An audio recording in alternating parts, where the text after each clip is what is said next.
Hey guys, what's up? Welcome back to the video. I just got out of watching The Northman, and in this video, he has my spoiler-free review. Prince Amleth is on the verge of becoming a man when his father is brutally murdered by his uncle, who kidnaps the boy's mother. 2 decades later, Amleth is now a Viking who raids Slavic villages. He soon meets a Cirrus who reminds him of his vow, save his mother, kill his uncle, and avenge his father. Before we get into all my spoiler-free thoughts on Robert Eggers' The Northman, make sure you guys hit the subscribe and notification so you don't miss any time I upload a new video or I go live. But don't waste any more time. Let's get right into it. So I only have a few things that I don't really like about The Northman, and other than that, I actually think it's a really great movie. So I wanted to start off with a few of the negatives. My biggest one is that I really felt like I had no connection between the characters. I cared for the main character, I cared for some of the side characters, but just in general, Anya Taylor-Joy's main character, she is like the love interest for Alexander Skarsgård's character, and they really have like zero romance in chemistry in my opinion. It's just really, number one, poorly written. It's very just awkward in my opinion, and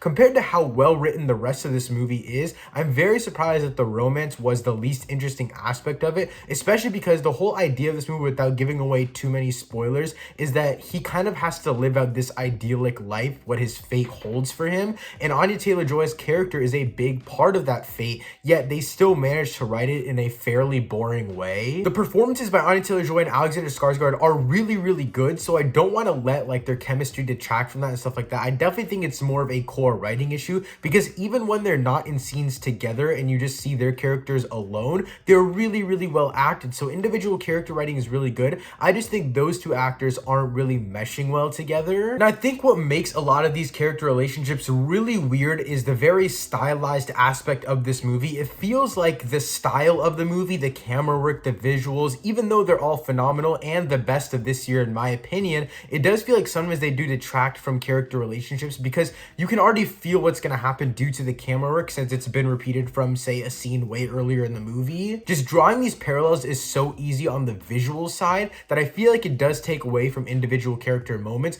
For example, there's two characters that meet up in the very beginning of the film, and then they meet up near the end of the second half, beginning of the third act, and you can already tell what's going to happen because the camera work, tension, score, everything feels very similar. So it took away from that massive character moment that I thought was going to have a massive impact on the story, which it kind of did, but I didn't feel like it had a massive impact. It didn't feel like a big twist or a big turn or anything like that. It just felt like something normal that was happening. It honestly didn't feel like it was as big as it needed to be. But that aside, I don't think there's too many other issues with this movie. I think it's a little bit too long. I think the pacing in the very beginning just drags on a little bit, and that time I did feel a little bit bored. I would say this is after the time jump, because if you didn't know, there's a huge time jump in this movie where Alexander Skarsgård's character turns from a little kid to a whole man. After that time jump and after these initial battle sequences kind of establishing Alexander Skarsgård's character, then the movie kind of dips down low for me, and then it kind of ramps back up when we're reintroduced to his uncle and stuff like that. So I definitely think the movie has a lot of pros, and most of the movie is really good, but these two big aspects regarding the pacing and chemistry between different actors and actresses,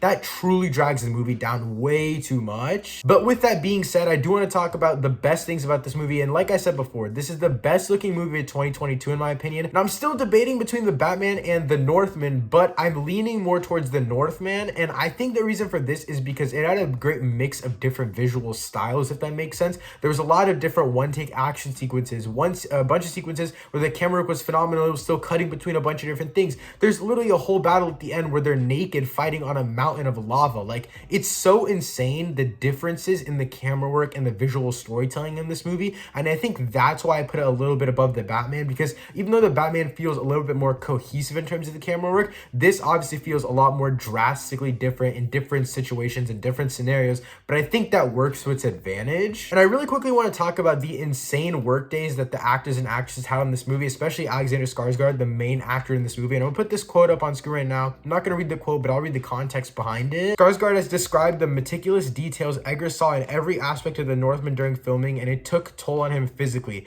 The actor describes Eggers as both a perfectionist and a genius, outlining how he meticulously stylized the nature of the film meant that many scenes were shot repeatedly. In particular, Skarsgård outlines how the one-shot battle sequences in Northman were so exhausting that he would want to cry afterwards, admitting that he'd never been so tired than after the 6-month shoot. So again, the full quote was on screen if you wanted to go through it, but you can definitely see this in the movie, and it makes complete sense to me, because the movie wouldn't have been nearly as good as it was if you didn't have that attention to to detail. Again, I do think it comes at a little bit of a fault when it comes to different character things, but as a whole, I think that it all works together. I think the acting is also greatly impacted by the meticulous details that's in all of the direction by Robert Eggers, because you can definitely tell when there's supposed to be enough emotion. It gives you the difference between these characters, that the uncle is kind of a poser, whereas Alexander Skarsgård's character, even though he might be wrong in his intentions, like we find out to be later learned in the movie, where the movie kind of splits the audience, where it's like, who do you think is right? Who do you really side with here? And I think that's one big thing about this movie that the acting itself portrayed, is that I wouldn't expect that from this movie, to make me pick a side between the protagonist and antagonist, but I do think both sides do have a pretty valid case. It's very unique of a Viking movie, in my opinion, to really do that. They can touch on elements of that, of like characters being more of like a fake idolized version of what people thought they were, but none of them really go as deep into it as this movie does, which I really enjoy. But with that being said, I do think it takes the medieval aspect a little bit too out of the picture at certain points with the fantastical elements. And I didn't mention this in the cons of this movie, specifically because I don't necessarily think it's the worst thing in the world, but the fantastical elements of this movie regarding like witchcraft, and I guess like the whole, I guess it's religion aspect of it as well, but it's mainly witch stuff. It doesn't really make sense to me. Like, I still really don't understand what was happening with it. I understand the idea of it. I think it was mainly talking about heaven and hell, and obviously your fate and what you're destined to do. Your destined, I guess, prophecy it is since you're a little kid. All of those ideas are very prominent in this film, but it does feel like sometimes they go a little bit too deep into the fantastical side, and it takes away from this more medieval and I guess more brutal aspect of the movie. Talking about brutality, this is the most brutal movie I've ever seen. I'm pretty sure I would say that this is the most blood, guts, jaws,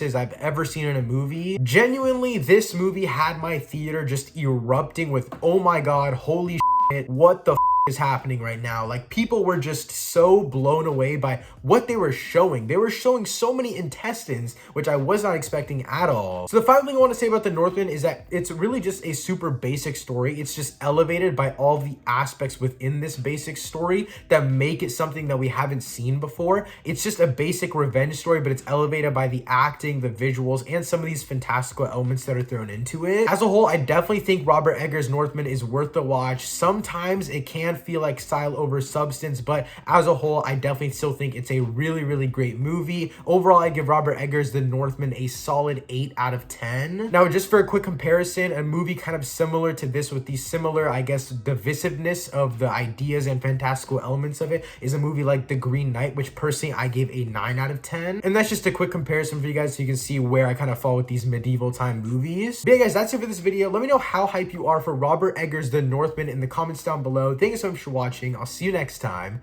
Peace.